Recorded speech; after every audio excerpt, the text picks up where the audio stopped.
కనుక అచ్చన నీ సంగతి బయటికి వెళ్ళక చూసుకుందాం. మనం ఎప్పుడూ ఉన్నదే కదా.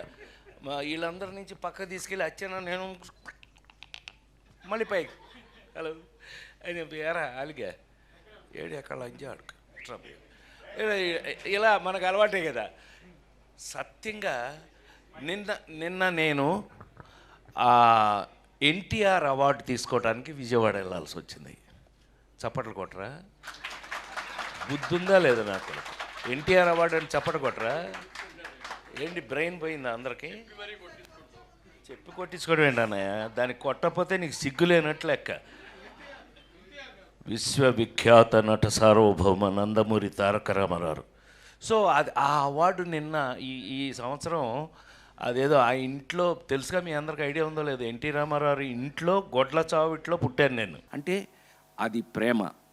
ఈ మధ్య కొన్ని ఫంక్షన్లు గబుక్కుని నేను మాట్లాడుతుంటే కూడా దాన్ని రాంగ్గా అర్థం చేసుకుంటున్నారు. మీ కర్మ, అది మీ సంస్కారం మీద ఆధారపడి ఉంది, నేనేం చేయలేను. ఒకవేళ తప్పుగా అర్థం చేసుకున్నట్టయితే మీ సంస్కారం. నేనైతే ఇట్లాగే ఉంటా, సరదాగా ఉంటా ఎవరితో. ఇప్పుడు ఇళయరాజా గారితో ఆ రోజున మీటింగ్ ఎంత బాగా జరిగింది మనకి.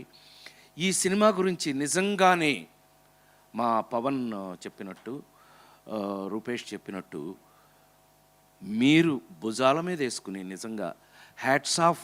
నేను ఎప్పుడు మీడియాని పిలవను, నా ఫ్యామిలీ అని అనుకుంటూ ఉంటాను. మీ అందరికీ తెలుసు ఆ విషయం.